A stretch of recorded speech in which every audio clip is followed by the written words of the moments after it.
Greetings. Let us continue with the part of estimation of bending moment attracted by the square footing.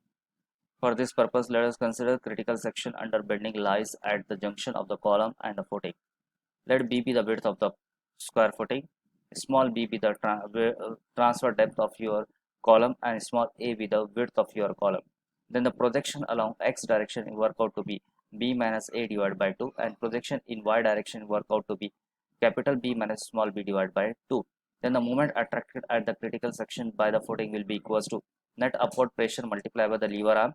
The net upward pressure is equals to q dash in bracket b minus a divided by 2, the projection length along x direction, multiplied by b minus a divided by 4, which equals to q dash equals to b minus a whole square divided by 8. Similarly, in the case of y direction, we can have q dash into b minus small b divided by 2 multiplied by b minus small b divided by 4, which result into q dash b minus small b whole square divided by 8. Let us substitute the values, respective values, and get the bending moment attracted in respect to direction. In along x direction, we will have a relation 380.5, the upward intensity multiplied by 1.45 minus 0.3. This one is the lever arm in whole square divided by 8. It work out to be 62.90 kilonewton meter. For the case of y direction, it is 380.5 in bracket 1.45 minus 0.45. This is the width. This is the depth of your column, whole square divided by 8, which comes to be work out to be 47.56 kilonewton meter. After knowing this, let us substitute this for a moment resistance capacity to evaluate the requirement of depth in fluxor. So the depth required in fluxor is given as by the relation under root m y divided by q into b. The moment in x direction is 62.90. I will convert this moment into Newton mm so as to have equivalence in the unit of the numerator and denominator side.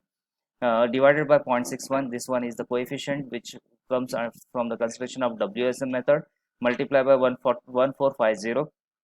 The value of depth required in x direction is work out to be 218.33 mm.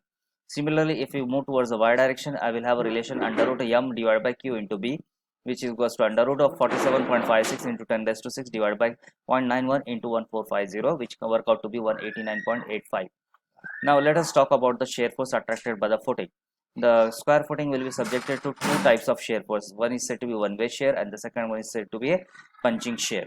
In case of one-way shear, we will assume that column, the footing will act as a beam, which will have a critical section at one effective depth from the edge of the footing, from the edge of the column, not footing, from the edge of the column, and we have a relation here. V is equals to q dash in bracket b minus small b divided by 2 minus d. If we talk about the y direction, it will have effective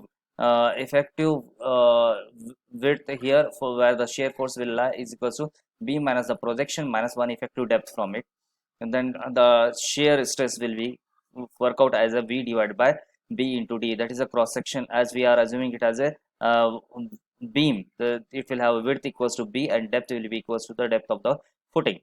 Now in the case of punching shear, what we assume, the punching shear will appear at a critical depth d by 2 from the edge of the column from both the sides.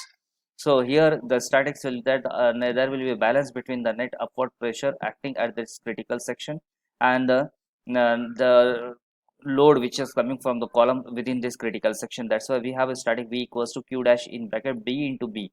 That is the overall area minus the total load minus a plus d, a plus d, the perimeter, the width of the perimeter, perimetric is a critical section, multiplied by p small b plus d, the depth of the critical section. So this unbalanced force will be responsible to create a shear. The shear stress produced by this unbalanced force will be given as V divided by P naught into D, where P naught is the perimeter of the critical section multiplied by the depth is the multiplied by the depth of the footing. So perimeter of this critical section can be found out as twice the width plus twice the depth. The width is equals to A plus D. How it comes A plus D? Small a is the width of the column plus half one d by 2 from this critical section and d by 2 from the this critical section. It work out to be a plus d. Similarly, from width of the depth of the this critical section can be worked out as a is the depth of the column plus half the effective depth from this side, half the effective depth from this side. It comes to be B plus D. So if I take twice the counting of this one, twice the width multiplied by twice the depth, it works out to be twice A plus D plus B plus D multiplied by D. Now let us substitute respective values here to know the shear attracted by the footing. For the one way case, let us say we have used the relation V equals to Q dash in bracket B minus small b divided by 2 minus 1 effective depth, which equals to V equals to 380.5 in bracket 1.45 the width of the square footing minus. Now this, if I consider B, it will be along the y direction. Now first we will work for the x direction, that's why I will substitute here A, that is the width of the column 0.30 divided by 2 minus D. So we get a relation 380.5.75 minus D. D is unknown to us. Now we know this is the total shear going to act on the footing, and we assume that the shear which is acting on the footing is not going to produce a shear stress which exceeds the shear capacity of your footing material. So in our case, we have used M20 concrete as a footing material. That's why the shear stress capacity of M20 concrete is estimated as 0.16 under root of FCK, which is equals to 0.16 under root of 20. 20 is here the 28 days characteristic strength of the concrete. It work out to be 0.715. So according to our assumption, the stress produced by the applied force should not exceed the stress capacity of your material. That's why we'll work out for the stress which are induced due to applied force, which equals to V divided by B into D, which equals to 380.5 in bracket 0.75 minus D into 10 raised to 3. I converted this unit into Newton, so I has to have the similar unit in numerator and denominator side. Divided by 1450 into the depth of the footing.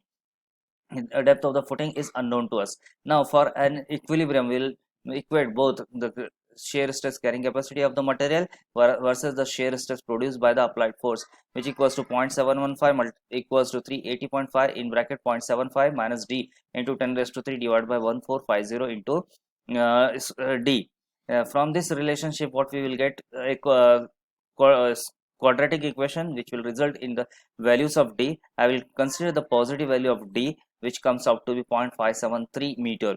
Say it is 0.775 near the rounding I have done, and for that with reference to this effective depth, let us work towards the overall depth of the footing, which will be accounted as 575 plus 40, where 40 is the cover mentioned for cover for so here 40 mm is the cover specified by the IS code for the case of footing.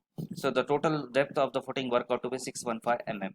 Similarly, I will go with the reference to y direction, where we will have statics V equals to 380.5 in bracket 1.45 minus 0.45. 0.45 is nothing but the depth of the column divided by 2 minus D. The relation we have V equals to 380.5 in bracket 0.50 minus small d. If we compare this with reference to the capacity of the section, then we are going to see the requirement depth is equal to 0.498. Say it is 0.55 meter. If I add effective cover to this, I will get the overall depth, which is equal to 540 mm. The depth requirement with reference to the shear along y direction is 540, and the depth requirement along with reference to shear along x direction is 615. Now we'll work towards the part of a punching shear.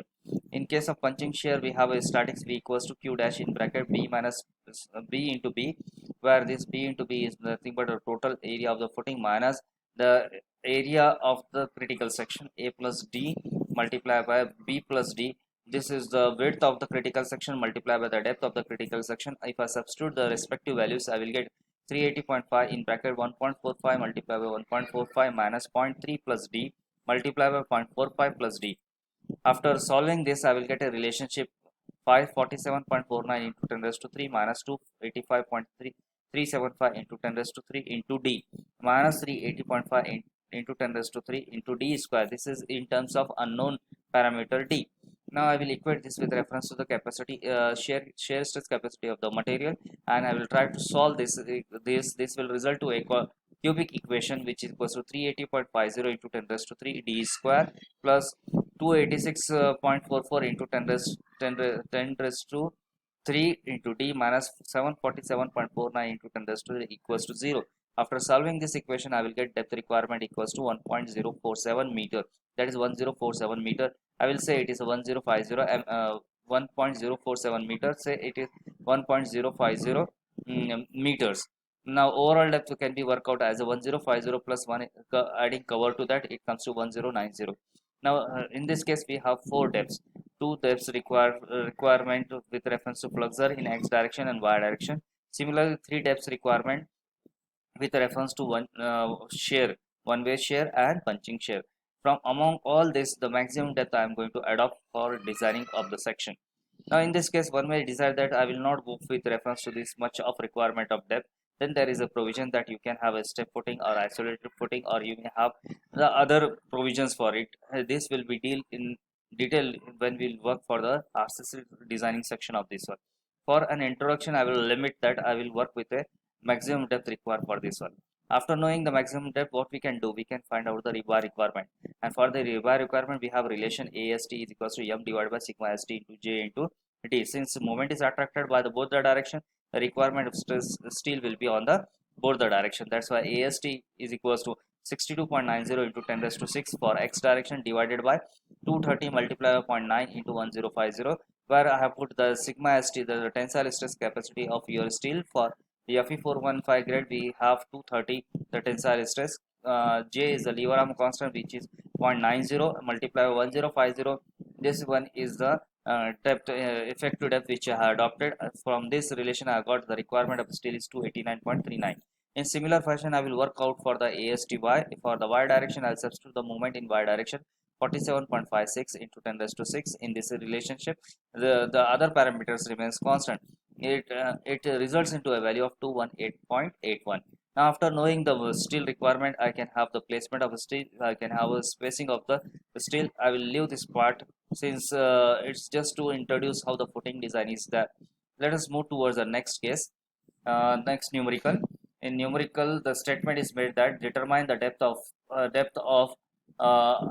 at which a circular footing of 2 meter diameter be founded to provide a factor of safety of 3. If it has to carry a load of 1800 kilonewton, the foundation soil has C equals to 12 kilonewton per meter square and phi equals to 30 degree, and unit weight of the soil is 17.8 kilonewton per meter cube.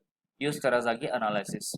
Now in this case, what he says to find out at what depth I should provide a circular footing so that it will safely carry the load 1800 kilonewton when factor of safety applied is 3, and the other soil parameters are given to us, like the shear capacity is about 12 kilonewton per meter square, and angle of repose is 30 degree, and unit weight of the soil is 17.8 kilonewton per meter cube. He says use Terasagi equation.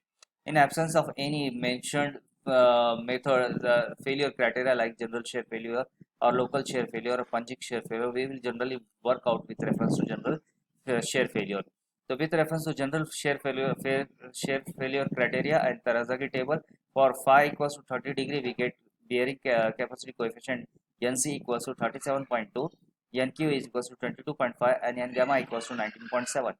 The C value is given to us 12 kilonewton per meter square, gamma is given to us 17.8, a factor of safety is given to us 3. What is unknown? D. For circular, for column footing, we have relation QS is equals 1 upon F in bracket 1.3 C N C plus gamma into D N Q minus 1 RW1 plus 0.3 gamma B N gamma RW2 plus gamma in D, where here D is the depth of the footing and here B is the diameter of the footing. I will have to replace this with reference to width, but I have not changed the symbol representation here because in general case we represent diameter of footing as a D as well as depth of footing as a D. So to remove that confusion, I will have substituted the equation as it is. Now after substituting the value 1 upon 3 in bracket 1.3 into multiply by 12 multiply by 37.2 plus 17.8 D 22.5 minus 1 plus 0.3 into 17.8 multiplied by 2 plus multiplied by 19.7. RW and RW2 are not considered here since the water table depth is not given to us. We will consider the water table is at a significant depth without having influence on the bearing capacity of the soil.